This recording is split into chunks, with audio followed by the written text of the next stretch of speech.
কাল ভোর 5টায় ডেকে দিও, তাড়াতাড়ি অফিসে যেতে হবে। Good night. আসলে এদের মধ্যে ঝগড়া হয়েছে, তার জন্য সব লিখে লিখে বলছে, কথা বলছে না কেউ কারোর সাথে। এরপর দেখো কি হয়।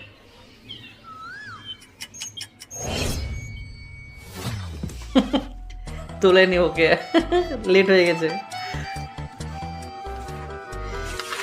5টা বেজে গেছে, উঠে পড়ো। কি হলো, ওঠো, 5টা 10 বাজে, আর কত ঘুমাবে? প্লিজ উঠে পড়ো, 6টা বেজে গেছে। আসলে ও যেভাবে 6:30 বলেছে বাজে। সেভাবে এও লিখেছে। এবার তো ওঠো প্লিজ।